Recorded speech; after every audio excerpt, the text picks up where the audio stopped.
My dear students, आज हम आपको बताने जा रहे हैं कि आप आयंस का इलेक्ट्रॉनिक कॉन्फ़िगरेशन आप कैसे बनाएं। माय डियर एसपीडीएफ में इलेक्ट्रॉनिक कॉन्फ़िगरेशन बनाना मैंने आपको बताया है। पिछली वीडियो में हमने आपको बताया कि आप किस प्रकार से एसपीडीएफ में इलेक्ट्रॉनिक कॉन्फ़िगरेशन बना सकते हैं तत्वों के। आज हम बात करेंगे कि आयंस के इलेक्ट्रॉनिक कॉन्फ़िगरेशन आप कैसे बनाएं। देखिए एक एग्जांपल ले लेते हैं हम कि इलेक्ट्रॉनिक कॉन्फ़िगरेशन हमें बनाना है Ti++ जिसका Z दिया हुआ है 22 इन एसपीडीएफ। देखिए टाइटेनियम Ti++ Z का मीनिंग क्या होता है? Z होता है atomic number. Atomic number it mean number of proton, और एटम में number of proton is equal to number of electron. Proton का जितना नंबर होता है उतने उसमें इलेक्ट्रॉन होते हैं। ठीक है, तो यहाँ पे आप इलेक्ट्रॉनिक कॉन्फ़िगरेशन में 22 रिप्रेजेंट करेंगे। देखिए कैसे हम बनाना आरंभ करें, आइए मैं आपको सिखाता हूँ कुछ। सबसे पहले देखिए KLMN, ये K पहला सेल होता है, L दूसरा सेल होता है, M तीसरा सेल होता है और N चौथा सेल होता है।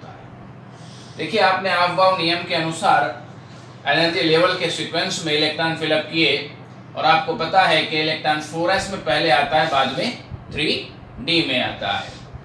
देखिए जो K सेल है उसमें केवल एक s ऑर्बिटल होता है, L में s होता है और एक p होता है, और M में एक s होता है, एक p होता है और एक d होता है, और जो चौथा सेल होता है उसमें 4 सब सेल होंगे S, P, D और F। ठीक है, बाकी जब हम इलेक्ट्रॉनिक कॉन्फ़िगरेशन लिखते हैं तो इनके आगे सेल का नंबर लिख देते हैं। जैसे 1s हो जाएगा, ये 2s हो जाएगा, ये 3s हो जाएगा, ये 4s हो जाएगा, ये 2p है, ये 3p है और ये 4p है, ये 3d है तो ये 4d है और ये 4f है। ठीक है, अब इलेक्ट्रॉन सबसे पहले किस में आते हैं? 1s में आते हैं। ठीक, उसके बाद किस में जाएंगे? 2s में आएंगे। 2s के बाद इलेक्ट्रॉन किस में आते हैं? 2p में आते हैं। 2p के बाद कहाँ जाता है इलेक्ट्रॉन? 3s में जाता है। 3s के बाद कहाँ आता है? 3s के बाद किस में आता है? 3p। अब 3p के बाद इलेक्ट्रॉन आता है 3d में, नया आके किस में आता है? 4s में। 4s में क्यों आता है? क्योंकि 4s का जो एनर्जी लेवल है वो 3d से कम होता है और इलेक्ट्रॉन निम्नतम ऊर्जा के रिक्त ऑर्बिटल में पहले प्रवेश करता है। तो 3p के बाद कहाँ जाता है? 4s में, और 4s के बाद फिर आता है इंटरनल ऑर्बिटल 3d में। ठीक है, तो आपको मैं बता दूं कि देखिए 3d है, हम गलती क्या करते हैं जब आयनों का इलेक्ट्रॉनिक कॉन्फ़िगरेशन बनाते हैं तो देखिए 3d है तो थर्ड सेल में ही।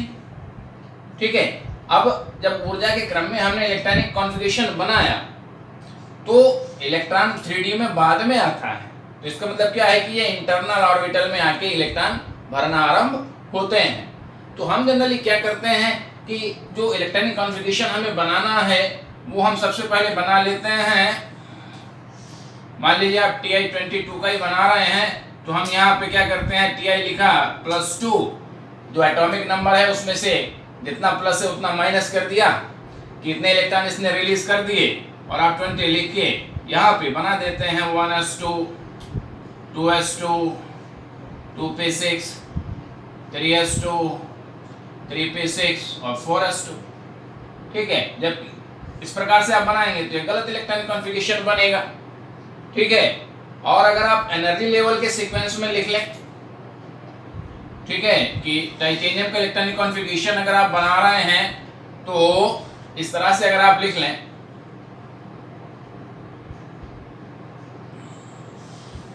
देखिए एनर्जी लेवल के सीक्वेंस में अगर आप लिख के बना रहे हैं कि आपने Ti का लिख लिया 22, क्या लिखा? 1s2, 2s2, 2p6, 3s2, 3p6, 4s2, 3d2। अब आपने क्या किया? Ti++ का बनाया तो 2 इलेक्ट्रॉन आपने कम कर दिए। ठीक है, तो आप यहाँ बना के चलाते हैं 1s2, 2s2, 2p6, 3s2, 3p6, और आप यहाँ से इलेक्ट्रॉन रिलीज कर देते हैं, यानी कि क्या बना देते हैं आप? 3p6, 4s2। तो ये भी बना दिया आपने, ये भी गलत हो गया। तो दोनों ही कंडीशन में इलेक्ट्रॉनिक कॉन्फ़िगरेशन आपका गलत हो जाता है। सही कैसे बनाएं?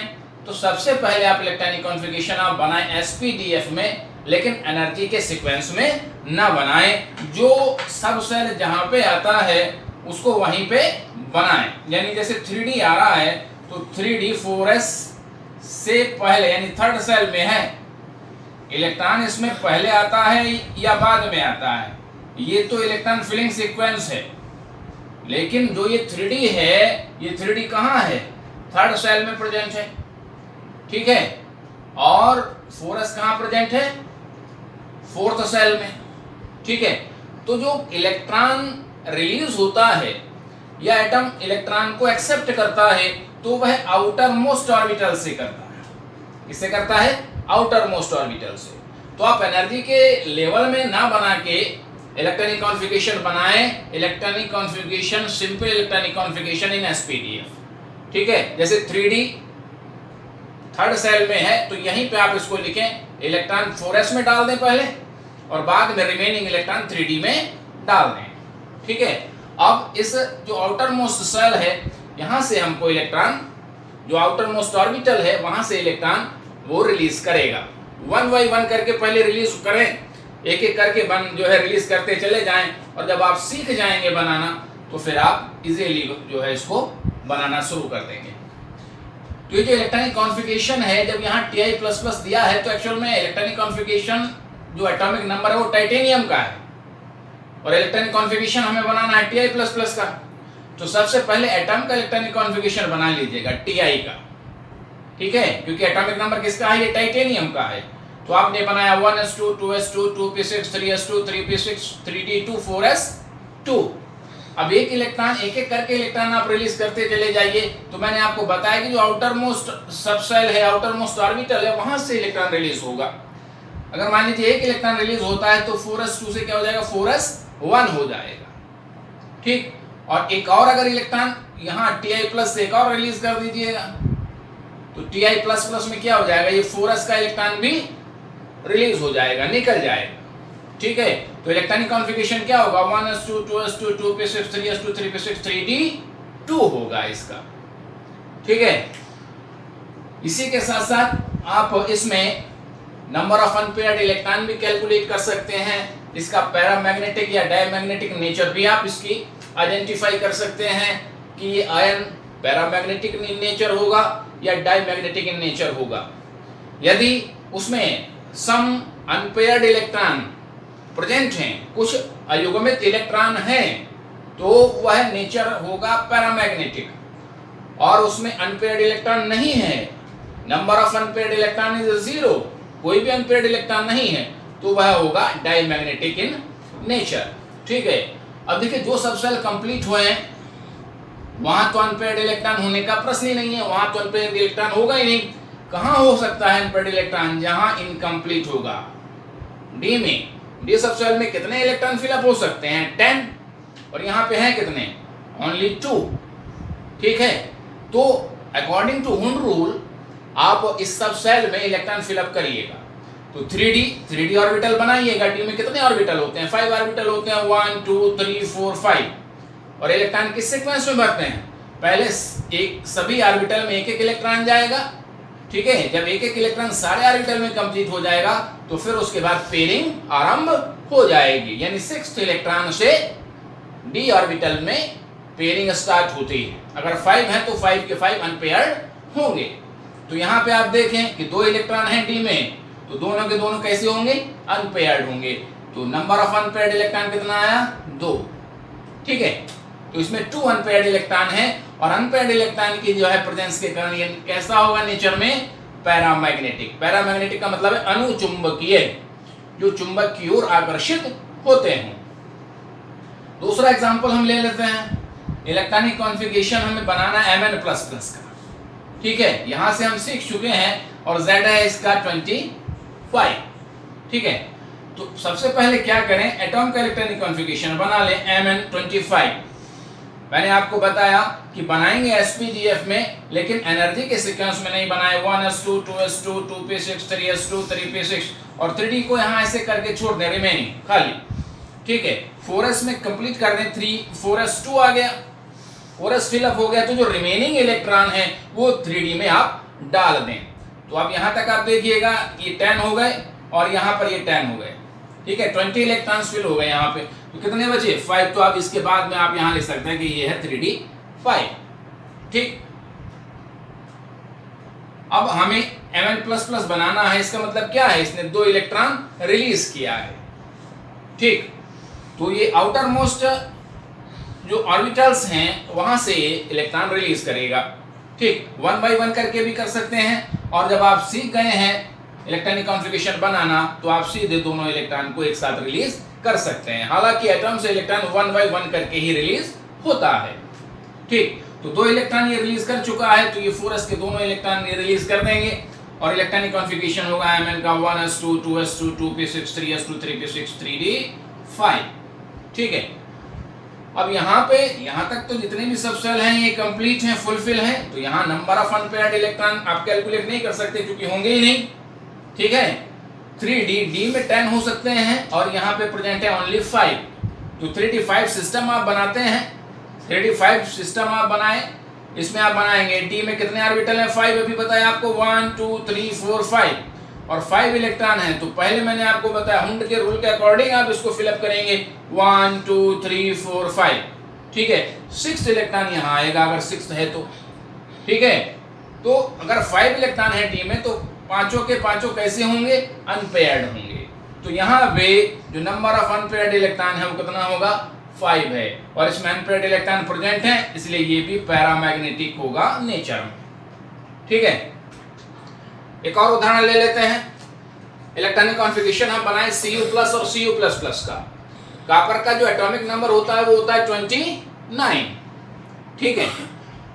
अब Cu+ का बनाना है तो सबसे पहले Cu29 का आप बना लीजिएगा, 1s2 2s2 2p6 3s2 3p6 3d10 4s1। आपको मैंने बताया था कि कॉपर एक्सेप्शन अपवाद के रूप में प्रदर्शित करता है, रूल्स को फॉलो नहीं करता है, बोरवरी रूल्स को फॉलो नहीं करता है। क्यों नहीं करता है, क्योंकि मैंने आपको बताया था कि जो कंप्लीट सब सेल है, फुलफिल सब सेल, वो ज्यादा स्टेबल है, ये इलेक्ट्रॉनिक कॉन्फ़िगरेशन मोर स्टेबल है 3d9 4s2 से, ठीक है। इस पर हम चर्चा कर चुके हैं, आपको बता चुके हैं कि यह क्यों एक्सेप्शन शो करता है, ठीक है।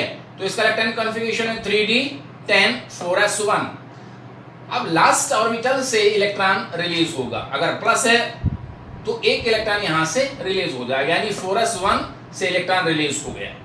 तो इलेक्ट्रॉनिक कॉन्फ़िगरेशन क्या हो जाएगा 1s2 2s2 2p6 3s2 3p6 3d10, ठीक है। तो यहाँ पे आप देखें सारे के सारे जो सब सेल हैं वो फुलफिल हैं, तो यहाँ पे कहीं भी कोई अनपेयर्ड इलेक्ट्रॉन नहीं होगा।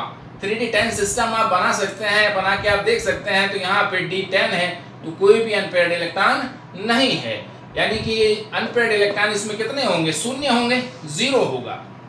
और अगर अनपेयर्ड इलेक्ट्रॉन नहीं है आयन में तो कैसा होगा, नेचर में डायमैग्नेटिक होगा, ठीक है, प्रतिचुंबकीय होगा नेचर में, उसकी प्रकृति कैसी होगी, प्रतिचुंबकीय, ठीक। अनपेयर्ड इलेक्ट्रॉन है प्रेजेंट है तो पैरामैग्नेटिक, और अगर अनपेयर्ड इलेक्ट्रॉन नहीं है तो वो होगा डायमैग्नेटिक।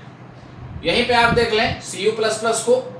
तो अब एक और इलेक्ट्रॉन यहां से आपको रिलीज करना है, तो अब आउटर मोस्ट ऑर्बिटल कौन से हो गए 3d, आउटर मोस्ट कौन से हो गए, यहाँ पे इसमें से कौन से हो गए 3d हो गए। तो अब एक और अगर इलेक्ट्रॉन रिलीज होगा तो ये कहां से होगा, 3d से होगा, ठीक है। 3d में 10 है, एक और इलेक्ट्रॉन यहां से रिलीज कर दीजिएगा तो कितना होगा 3d9 हो गया, ठीक। अब 9 इलेक्ट्रॉन्स आप अगर 3d में जो है फिलअप करते हैं d ऑर्बिटल्स में तो नंबर ऑफ अनपेयर्ड इलेक्ट्रॉन कितना आता है 1, ठीक है। 1 2 3 4 5 6 7 8 9 यहाँ तक फिलअप हो जाएंगे। तो ये जो 5th इलेक्ट्रॉन है ये कैसा रह जाएगा, अनपेयर्ड रह जाएगा। तो Cu++ में अनपेयर्ड इलेक्ट्रॉन का नंबर कितना होगा 1 होगा, ठीक है। और अगर अनपेयर्ड इलेक्ट्रॉन प्रेजेंट है आयन में तो वह आयन कैसा होगा नेचर में, पैरामैग्नेटिक होगा नेचर में, ठीक है। अब अगर मान लीजिए किसी एनायन का आपको इलेक्ट्रॉनिक कॉन्फ़िगरेशन बनाना है तो एनायन का भी आप इसी प्रकार बना सकते हैं। एक छोटा सा उदाहरण मैंने लिखा भी है कि आप इलेक्ट्रॉनिक कॉन्फ़िगरेशन बनाएं Cl- का, जिसका एटॉमिक नंबर 17 होता है, ठीक, तो सबसे पहले क्लोरीन का इलेक्ट्रॉनिक कॉन्फ़िगरेशन आप sp-df में बना लीजिएगा। छोटा सा इलेक्ट्रॉनिक कॉन्फ़िगरेशन है 1s2 2s2 2p6 3s2 3p5। ठीक है, अब अगर मान लीजिएगा कि इलेक्ट्रॉन ये एक्सेप्ट करता है, ये इलेक्ट्रॉन अगर एक्सेप्ट करता है तो कहाँ करेगा, आउटर मोस्ट ऑर्बिटल में ही एक्सेप्ट करेगा। ठीक, अब 3p5 में कितने हो सकते हैं मैक्सिमम इलेक्ट्रॉन फिल्म, 6 हो सकते हैं, तो एक इलेक्ट्रॉन यहाँ फिल हो सकता है। तो ये आने वाला इलेक्ट्रॉन कहाँ हो जाएगा, Cl माइनस का मतलब क्या है कि इसने एक इलेक्ट्रॉन एक्सेप्ट किया है। ठीक, 1s2 2s2 2p6 3s2 3p कितना हो जाएगा, 5 की जगह 6 हो जाएगा। ठीक, अब ये माइनस क्यों कैरी करता है, अगर कोई एटम एक इलेक्ट्रॉन एक्सेप्ट करता है तो वो -1 कैरी करता है, और अगर एक इलेक्ट्रॉन रिलीज करता है तो वो +1 कैरी करता है। क्यों, देखिए मान लीजिएगा ये सोडियम है, इसका एटॉमिक नंबर है 11 और ये Na+ है।